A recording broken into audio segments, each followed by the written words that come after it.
नमस्कार भक्तों, शिव शक्ति धार्मिक स्टोरी में आप सभी भक्तों का स्वागत है।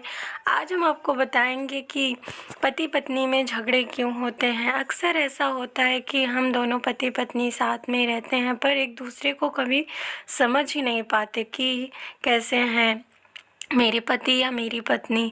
इसी कारण से झगड़े होते हैं। पति हमेशा दिन भर काम पे रहता है। आजकल तो पत्नियां भी काम पे ही रहती हैं। अपना घर का सारा काम निपटा के वो भी काम पे निकल जाती हैं। शाम को दोनों जब आते हैं तो एक अजनबी की तरह रहते हैं। कहीं कहीं तो ऐसा होता है, लगता ही नहीं कि ये पति पत्नी हैं। झगड़े होने का मुख्य कारण है कि पति अपनी पत्नी से हर बात शेयर नहीं करता, हर बात छिपाता रहता है और पत्नी भी उसे समझ नहीं पाती। इस कारण होते हैं झगड़े पति पत्नी में। अक्सर अगर हम दोनों एक दूसरे को समझें तो झगड़े होने की कोई बात ही ना हो। अगर एक दूसरे के दिल की बात सुने और समझें तो हम दोनों में झगड़े ही ना हो सकते। वो पति पत्नी तो दो पहिए होते हैं जीवन के, एक के बिना दूसरा अधूरा होता है। फिर भी हम लोग एक दूसरे की कदर नहीं करते। वहीं जब ऐसा होता है, दोनों में से एक पहिया टूट जाता है, तब पता चलता है कि हाँ, हमारे जीवन में उसका क्या महत्व था। उसके चले जाने पे उसको जब हम खो देते हैं तब हमें एहसास होता है कि हाँ, हमारे जीवन में उस इंसान का क्या महत्व था। भले ही हम उससे बात ना करते हों पर फिर भी आंखों के सामने दिखता तो था। पर जब तक हम जीते रहते हैं तब हम एक दूसरे की कदर नहीं करते। वही ऐसा होता है कि हम दोनों में से कोई एक बिछड़ जाता है, तलाक हो जाता है या जीवन भर के लिए भगवान के पास चले जाते हैं तो हमें यकीन होता है कि हाँ, वो हमारे जीवन में कितना महत्व रखते थे। इसलिए हमें पति पत्नी को साथ रहना है तो एक दूसरे को समझना होगा, क्योंकि बिना एक दूसरे को समझे, बिना एक दूसरे की बातों को माने हम जीवन नहीं बिता सकते एक साथ। अगर वो कुछ कहता है, पति कुछ कहता है तो पत्नी को समझना चाहिए और पत्नी कुछ कहती है तो पति को भी समझना चाहिए। एक दूसरे की बात को समझना चाहिए। अगर अच्छी ना लगे तो बोल दे कि नहीं, ये बात गलत है। ये ना कह दे कि हाँ सही। अगर गलत बात है तो ये भी बोल देना चाहिए कि हाँ, आप जो ये बात बोल रही हो यह गलत है। अगर पत्नी को भी अपने पति की बात कोई अच्छी ना लगे तो आप भी बोल सकते हो कि स्वामी पतिदेव, आप जो ये कह रहे हैं, आप जो अपने पति को बोलती हो वो बोलिए, नाम लेके नहीं बोलना चाहिए। इससे क्या होता है कि उम्र घटती है। पति को भी पत्नी का नाम नहीं लेना चाहिए, अपने से कुछ नाम रख के बुलाना चाहिए और पत्नी को भी पति का नाम नहीं लेना चाहिए। आप कुछ भी नाम रख के बोल दीजिए कि आप जो ये बोल रहे हैं गलत है, मुझे ये ठीक नहीं लग रहा है।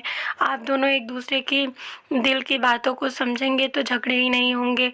एक दोस्त की तरह रहेंगे तो ऐसा लगेगा कि हाँ, जीवन जैसे स्वर्ग बन गया है, जीवन में जैसे कोई दुख ही ना हो। अक्सर ये होता है कि पत्नियां भी पति से झूठ ही बोल देती हैं और पति भी अपने पत्नी से हर बात छुपाता रहता है, कहीं से कुछ पता न चल जाए। कई पति होते हैं कि उनका अफेयर ही किसी और से चलने लगता है। पत्नी के रहते हुए वो किसी और के ही धुन में खोए रहते हैं, पर ऐसा नहीं करना चाहिए। अगर आपने शादी की है, जीवन साथी आपके पास है, तो आप उसकी कदर कीजिए, उसके साथ आप लॉयल्टी रखिए, आप उसकी भावनाओं को समझिए, उसे धोखा मत दीजिए। क्योंकि आप अगर उसे धोखा देंगे तो भगवान है, भोलेनाथ सब देख रहे हैं, क्योंकि उन्होंने ही बनाया है जोड़ा। तो अगर वो देख रहे हैं तो आपको ज़रूर सज़ा देंगे। आज नहीं तो कल आपको सज़ा मिलेगी। हाँ, अगर आप अभी जवान हैं, अभी वो आपका साथ देगी जो आपकी गर्लफ्रेंड वगैरह है, पर जब आप बूढ़े हो जाएंगे तो आपकी पत्नी ही आपकी साथ देगी, वो आके आपके साथ नहीं देगी। तो इसलिए आप अपनी पत्नी का कदर कीजिए। और ऐसे स्त्रियां भी होती हैं, बहुत सी ऐसी स्त्रियां हैं कि पति के रहते हुए भी वो दूसरे से संबंध रखती हैं, पर उन्हें भी ऐसा नहीं करना चाहिए। उन्हें भी अपने पति के साथ वफादार रहना चाहिए, किसी और के बारे में नहीं सोचना चाहिए, बस अपने पति के बारे में ही सोचना चाहिए। उसके सुख दुख, उसके परिवार के बारे में, हर चीज़ के बारे में सोचना चाहिए। यही बात अब पति पे भी लागू होती है कि उसे भी अपनी पत्नी की हर बात को सुनना चाहिए, हर बात को मानना चाहिए।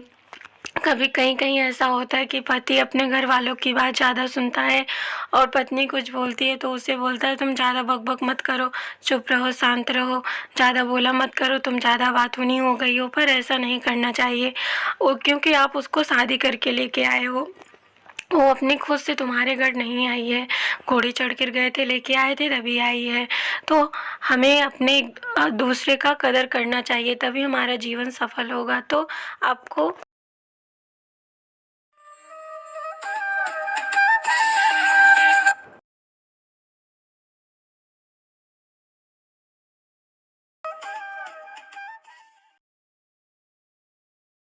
पति को या पत्नी को अपने पार्टनर को स्पेशल फ़ील कराना होता है। बार-बार पे उस पे अपने पार्टनर पे शक नहीं करना चाहिए और एक दूसरे का की फ़ीलिंग को समझना चाहिए, एक दूसरे को तवज्जो देना चाहिए, तभी हम अपने रिश्ते को सँभाल और संजो सकते हैं। तो आज के लिए बस इतना ही। आप लोग सब खुश रहिए। हर हर महादेव भक्तों।